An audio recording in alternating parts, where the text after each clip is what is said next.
Welcome to Holistic Accountant Podcast, where we aim to showcase how adopting a holistic approach in accounting and tax maximizes value for clients. Beyond traditional tasks like preparing financial statements and tax returns, a holistic accountant focuses on offering advice that maximizes personal wealth on an after-tax basis. If you enjoy this episode, please consider leaving a rating and sharing it with those who might also benefit. And to ensure you stay updated, subscribe to our weekly email. The link is in the show notes. Okay, welcome to the Holistic Accountant. I thought today would be my opportunity to take control of this podcast and fire some questions at Stuart for a change. So Stuart has been a business owner for, 1/4 of a century, so 25 years, a very long time, and obviously has accumulated a lot of useful experience over the time, and I can personally attest to that. So I'll ask him a few questions which I think can benefit for our general listeners.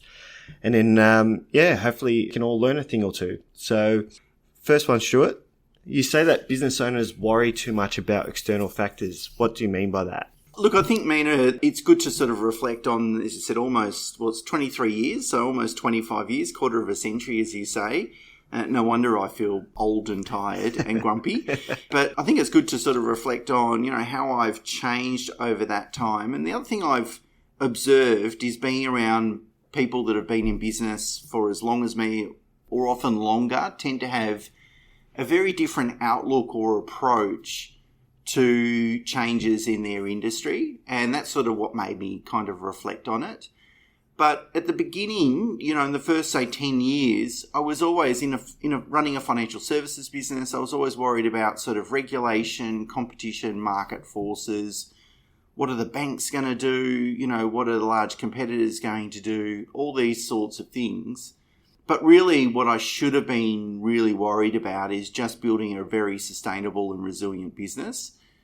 And it's funny because we go to all these conferences, industry conferences, and they talk about, trying to predict the future and trying to react to the future. So look, you definitely got to do that. You've got to have a mind to where the industry's heading, and you want to be ahead of the industry. You want to be a leader. But I think the best focus and, where your attention goes, your energy flows, that sort of saying, where you should be putting most of your energy about is what's sort of going on inside your business.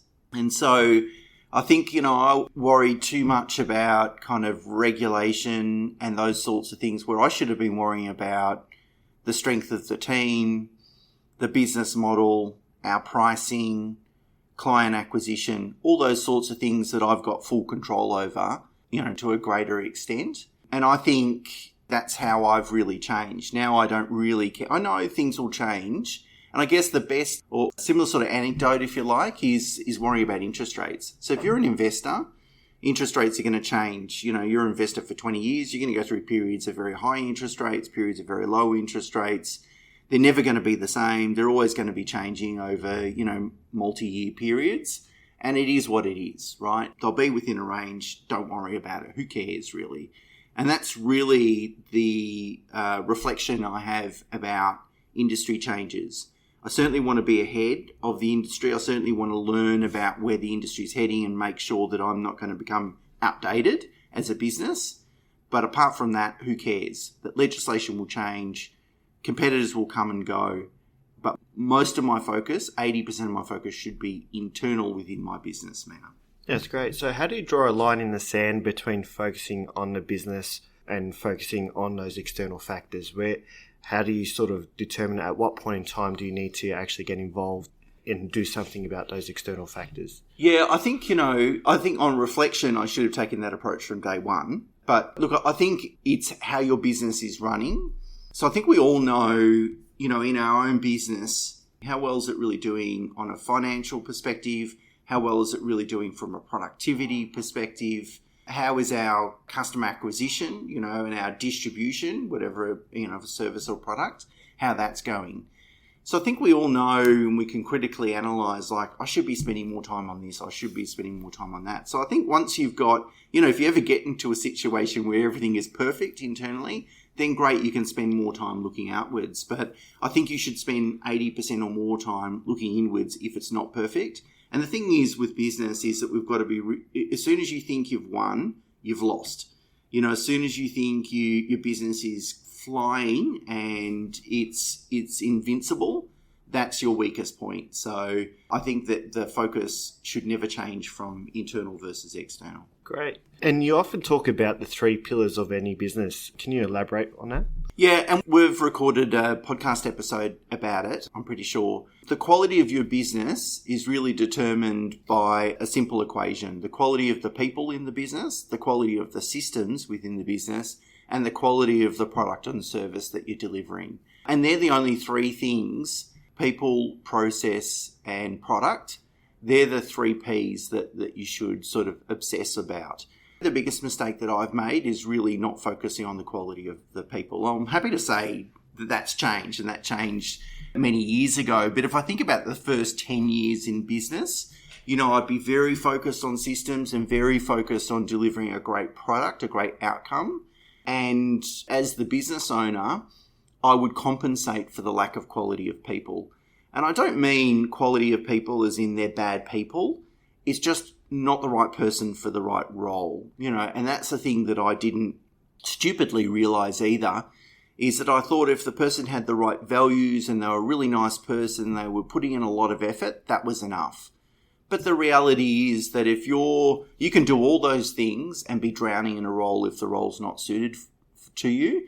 And so the kindest thing you can do in that situation for both the business and the employee is to help them find a role that they're perfectly suited to, because they will thrive in that role. If they're not thriving, if we're in a role, and most people want to come to work and do a great job, right? They want to feel proud of what they've done. They get a lot of personal satisfaction from it. So we all would hate to be in a role where we're not thriving.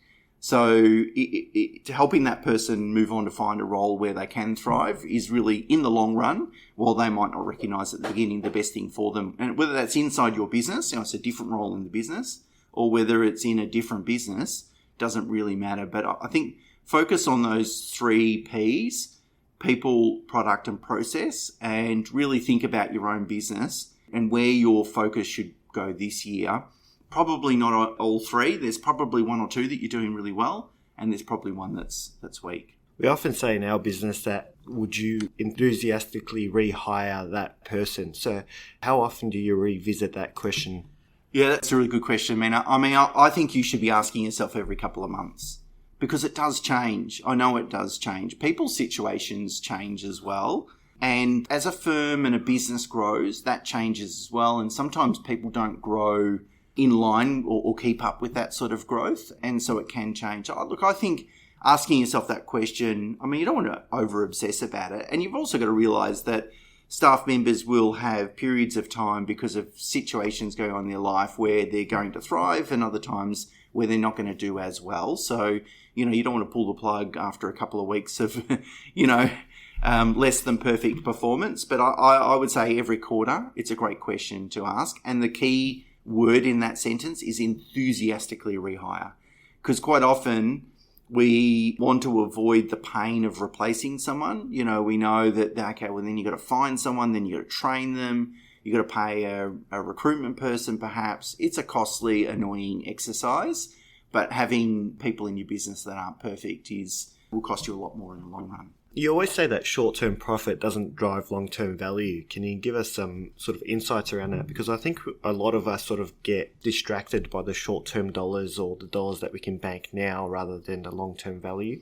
Yeah, so when I started the business, I was 27, I think. I had just sold a property, a home, in order to start the business. So I thought that was the best way to go, to put a bunch of cash in my pocket and to get rid of a mortgage, a commitment, and then go and rent a very cheap place. So that's what I did from a personal level. And then obviously starting the business from a zero start, of course, then I ate into my savings in terms of paying for living expenses.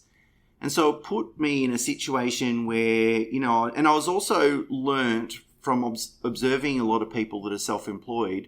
They would start a business, but they'd never be realistic with themselves around the success or the sustainability of that business. And I didn't want to make that mistake. So I sort of gave myself 12 to 18 months, I think it was 12 months, to really make sure that if it wasn't going to make a profit after 12 months, I was going to find something else to do. Because either I shouldn't be running a business or I wasn't in the right industry. So then you put yourself under pressure to drive short-term profit. And that almost always comes at the cost of creating long-term value. And I think if I reflect back, I tried not to do it. I was very conscious of it. But I think during periods of the first 10 years of business, I was way too focused on short-term profit. Now, today, I track obviously short-term profit, and you should think so as an accountant. If I'm not doing that, there's some problems. But I don't think about it, and I'm not concerned about it. And sure, you can easily say, well, Stuart, after almost 25 years in business, and your personal financial position and your business's financial position has changed, so you don't need to worry about it. And that's true. So it's easier said than done sometimes to not worry about it. But I guess what I'm doing is reflecting on what are the mistakes that I made, particularly in the early years of business, and what would I do differently. And I happened to hear a story about from Jim Barry Wines, which is a wine producer in Clare Valley. And they were talking about, the 25 year has been very dry for them in the Clare Valley. In fact, they haven't had any rain for 3 months and very little rain in Clare really in the 25 year. But they've been spending over the last sort of 5 years, they were saying, spending a lot of time and money in reinvesting in their business. Precision irrigation, so watering, the patches of ground that are the driest, for example, planting cover crops, mulching, all these sorts of things in preparation for a year that they've just experienced. And so they didn't need to make that investment 5 years ago because they weren't to know that 2025 year was going to be particularly dry. Anyway, on reflection, they think that their vintage hasn't changed. Like they peaked a few months ago and they expect the 25 year to be good, so they haven't suffered as a result of that very dry season. And I think that's a perfect example of how a focus on long-term value really drives a more sustainable business. So today, what I'm really thinking about is what decisions can I make in 2025? What can I focus on? So in 2030, 5 years from now, we're flying. I look back and go, there's the benefit of all the hard work that I did in 25. So thinking more long-term, and sometimes that's really easy to say, but difficult to do. But as I said, the whole point of today's episode is reflecting back and what could have I done differently. And at what point in time do you think we should be diversifying out of those outside of your business? Because we've established that, we might have short-term profits and we've invested in business to hedge our bets to, in the case of Jim Barry, for example, they've invested in the business and the products and so forth. But at what point in time do you take a sidestep and undiversify? It's a great question, Mena, because I was having a conversation with one of our clients last week, and he was saying, well, I could keep going at the pace that I'm going, and he's very involved in working in his business, or he could dedicate more time to mentoring and training staff and then grow the capacity of the other people within his business. And he was sort of saying, well, from a personal financial planning perspective, what should I do? Because should I keep trying to drive profit? Because obviously dedicating more time to training and mentoring staff could result in lower profit. And I said to him, I think, business is like a cash machine. So if you've got an asset that's going to give you $100 a day for the rest of your life, that's a very valuable asset. And that's what we should look at it. A business is in place for lots of different reasons, hopefully to grow the people within it and to help the customers and all those sorts of things. But from a financial perspective, it's a cash machine. So it's probably one of the best investments that you can make in terms of spending more time on your business rather than in it. And that's what I would prioritize, because obviously I talk about, short-term profit doesn't drive long-term value. It's very much about sort of getting off the tools and working on your business, because that comes at a cost of short-term profit. It can, often it doesn't, but sometimes we think it can, it could possibly, but it's really about driving that long-term value. But look, I don't think you want to be doing that for 10 years, without investing anything in personal assets. But the reality is if you do it well over the next 1 or 2 years, you'll be miles in front, and then you can refocus on building your own personal assets. So what I would say is do something similar to what I did at the beginning of the business, is to say you want a sustainable business. It needs to pay you a fair salary. You need to be fairly remunerated for it, and it needs to be able to do that on a sustainable basis. So set some goals, whether that's 1 year, 2 years or 3 years in. And then if you're going to reinvest in your business, again, reset those goals. Say, I'm happy to take a haircut on profit for the next 12 to 18 months, but I want to make sure that by the time I'm in month 17 or 18, that I'm well on track to earning more money than I was before I started that experience. You say knowing the numbers isn't something you can delegate. So how important is it for you to actually be involved in your day-to-day financials without getting caught up too much into the nitty-gritty of it? Yeah, I think you need to have a good understanding of the numbers, but you don't need to be doing the bookkeeping. And it's the same with your own personal finance as well. People think maybe going off to a financial advisor, they can just sort of dump it, leave and walk away and say, great, it's with the financial advisor. You could do that, but I don't think it's the right thing to do because, people will tell stories about how they got ripped off by people, and it's typically when they've done something like that. At the end of the day, it's your money, it's your business, it's your responsibility, and that responsibility cannot be delegated. So it's your responsibility to make sure you're asking the right questions. It's your responsibility to know your numbers. How much profit did you make last month? How profitable are certain segments of your business? What does your cash flow look like? Are you on top of it? Is the business doing well from that perspective? They're the key things that you really want to know. And again, you don't need to know about, you might think about sort of debtors in terms of, are you collecting the money that goes to cash flow? Creditors, of course, gives you a sense of whether you've got enough cash flow to pay your bills on time. Those sorts of things, but you don't need to be really deep in the nitty gritty of it, but you absolutely need to know your numbers. So sometimes business owners are really quick to criticize their accountants, which is fine. I mean, some accountants deserve the criticism, but it should be driven by both the accountant and the business owner in terms of asking probing questions to make sure they're getting the most value and their business is heading in the right direction. Now, I find that a lot of clients get too involved in the numbers. They're looking at their P&Ls daily. They're spending too much time on their internal figures or what the internal figures are telling them. Where do they draw a line in the sand saying, okay, this is beyond my comprehension. I'll rely on my advisor or my holistic accountant to provide the necessary advice that I'm looking for? Yeah, I think that's it, Mena. I think you don't need to work it out yourself because you're not an accountant, but you need to understand the general theme of the numbers. You might not be able to do that yourself, and that's fine. That's what your accountant is there for. So it should be questions like, how is my cash flow?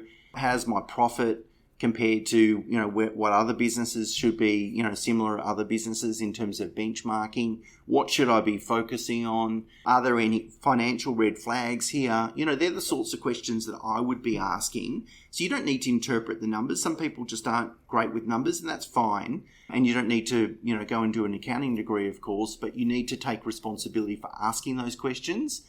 Even if you're worried about the answer, sometimes we don't ask questions if we're scared of the answer. But we've got to just deal with the realities of business. And following on from that, we see a lot of business owners who we say make the mistake of working too much in the business rather than on the business. So how do they navigate that, and what can they do to sort of pivot from that kind of role? When I started Pro Solution, I met with my cousin who successfully listed his business and retired in his early 30s. And I thought he was probably the only person in my wider family that was a bit entrepreneurial. Well, I would say very entrepreneurial, actually, based on that success. So when I started the business, I took him out for lunch and asked him for advice. And his main bit of advice was just kill yourself working and delay hiring people for as long as possible. Now, I guess that was his experience, and his business was in apparel, manufacturing and retailing apparel. I don't know if he retailed, I think he just wholesaled. So maybe that's a business that doesn't have or necessarily need a lot of staff. It's a lot different to selling a service, which a service is very much you need a team and build a team. But I was too dumb to realise that at that time, and I just sort of took it verbatim, and I really did work on the business. And so what I did is I really focused on systems, and I built systems to scale my own time. But really all I was doing is just creating a very busy job for myself. So that was a big mistake. So I think from that learning, you've got to recognise what sort of business do you have? Can you scale without staff? So if it's a business like my cousin's, maybe you can. Maybe hiring more staff isn't critical. Maybe it's about getting distribution, lowering the cost of manufacturing. Maybe they're the key things. But certainly if you're in a service business, professional services business, it's very much about people. And it's about trying to attract the highest quality people that you can possibly attract. And you should start that journey from the very first day that you start that business. And that's the mistake that I made because I was working too much in the business and it just took me too long to kind of replace myself. One of the things that I've really noticed about our business here at Pro Solution is the culture. I've been here close to now a decade, so not quite quarter of a century, but still a decent amount of time. And I think we've nailed it. So what made you focus on that? You know, there's that saying that culture eats strategy for lunch, in that you can have the best strategy, but if you have a terrible culture, you know, it's just never going to work. And actually, there's a lot of analysis of merger and acquisition transactions that they don't actually, when a merger and acquisition happens, they talk about synergies and benefits of combining these two businesses, but they almost rarely occur in terms of rarely find those benefits. And the big problem is culture, because trying to put two businesses together, it can be really difficult. When I started my career in chartered accounting, worked for KPMG and Deloitte. I think that's probably where I learnt my best lesson regarding culture, in that the culture was terrible. And look, I think it's pretty simple. You know, people want to be treated fairly and equally. You know, so if someone is getting some certain great clients or someone's getting paid a certain amount, and the other person is just as good as them in terms of output and future and so forth, they should be fairly paid. People want to be recognised for their hard work, and that's just not paying them well, but that's just also recognised. They need to be given tools and training to do their job well. It surprises me how many businesses just don't invest in either administrative staff or the right tools, you know, even if it's just something like a brand new laptop that just doesn't take 5 minutes to start up. You know, it's just crazy. And employees want to have a clear understanding of expectations, and they want to come to work and go home and feel good about what they did in that day. And I think that's really just generally what people want, and that's what I wanted at KPMG and Deloitte. And those firms undoubtedly have probably changed over the last 20, 25 years. So it's not necessarily a criticism of them per se, but it's really, I took that learning and that's what I didn't want to reproduce in my own business. And I just wanted to treat employees how I wanted to be treated, which is all those things. And I think it's one thing, it's probably the only thing I've done right from the beginning in terms of building the business. And I think it's a great thing to focus on. All right. Well, I think we're probably all sick of Stuart talking now, but no, thank you, Stuart, for all those insights. It's been great. I'm sure, you know, this particular podcast can go on and on with all your experience and lessons that you've learned over time. But thank you all for listening, and until next time, bye.